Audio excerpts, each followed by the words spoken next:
He had been trained his whole life to expect danger, to see it before it showed itself. Ethan Reed wasn't just any bodyguard. He was one of the best. Discreet, disciplined, and emotionally detached.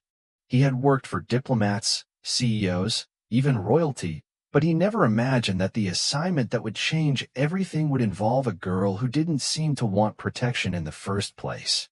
Her name was Alina Monroe, and from the first moment he saw her, Ethan knew something about her wasn't ordinary. She wasn't famous. Not exactly.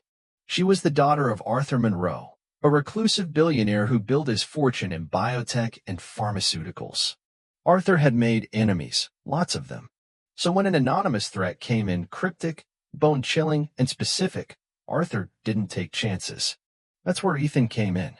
You'll be assigned to Alina full-time. She's not to be left alone for even a second, Arthur had said, his voice firm with authority and a hint of fear. Ethan had nodded, used to such orders. But when he first arrived at the Monroe estate, he realized Alina was unlike anyone he'd ever guarded. She didn't want to protect her. In fact, she seemed irritated by his presence. "You're wasting your time," she told him, brushing past him with a sharpness in her voice. "No one's coming for me." But Ethan stayed quiet, watching, observing. And quickly, he noticed strange things, cameras in odd places, silent alarms that hadn't been tripped, and late-night footsteps that didn't match anyone on staff. Alina would sneak off into the woods behind the estate, always with a small leather bag slung over her shoulder. One night, he followed her. She didn't notice him at first. She walked quickly through the trees until she reached an old greenhouse, hidden beneath a veil of ivy and shadows. Inside, she pulled something from her bag, a small device, metallic and humming softly. Ethan watched as she placed it on a table, typed something into it, and waited. Then she whispered, "Are you still there?" There was no reply. Not then. But something about the way she said it chilled him. He stepped forward, revealing himself. Alina jumped, startled. "How long have you been there?" she demanded. "Long enough," Ethan replied. "What are you doing?" Alina stared at him, eyes flickering with fear and defiance. "You wouldn't understand." She tried to walk past him, but he blocked her path. "Try me," he said. She paused. Something in his voice must have told her he wasn't like the others. He wasn't just a hired gun. Finally, she spoke. "My mother didn't die in that fire. At least, I don't think she did." Ethan frowned. Arthur had told him Alina's mother had died in a laboratory explosion 2 years ago. "What makes you think she's alive?" he asked. "Because I've heard her voice. Not once, several times. Through this." She gestured to the device.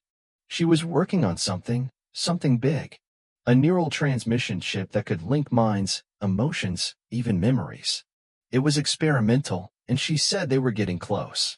Then one day, she just vanished. They said it was an accident, but I don't believe them. Ethan didn't know what to say. The calm, controlled Alina he'd seen all week had vanished, replaced with someone frantic, almost desperate.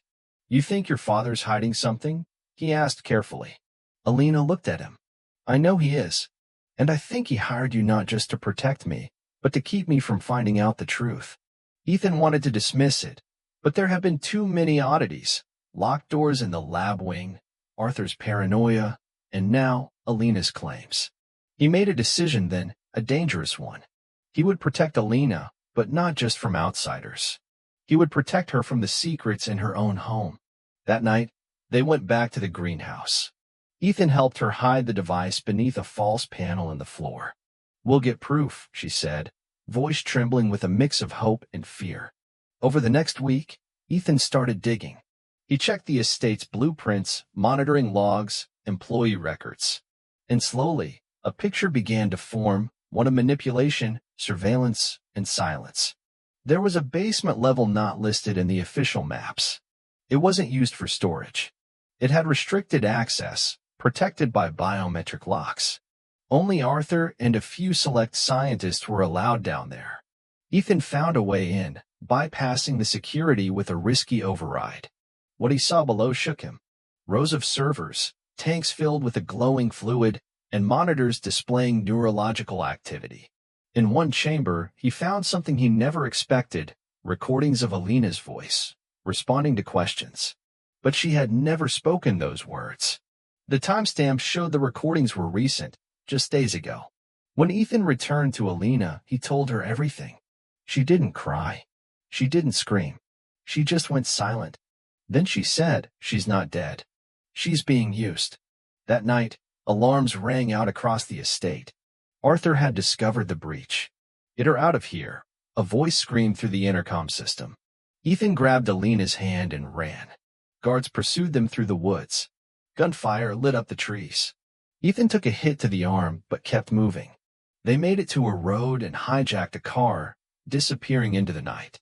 For days, they went off-grid, living in safe houses, moving constantly. Alina began decrypting the data Ethan had stolen. What she found confirmed everything. Her mother had survived, but her mind was being kept alive through neural mapping, her consciousness stored in the very system they'd seen. The company, Arthur's company, had turned her into a test subject. She wasn't the only one. Alina wasn't just trying to find the truth anymore. She wanted justice. And Ethan, against every protocol and training he'd ever received, wanted it too. He wasn't just her bodyguard anymore. He was her partner.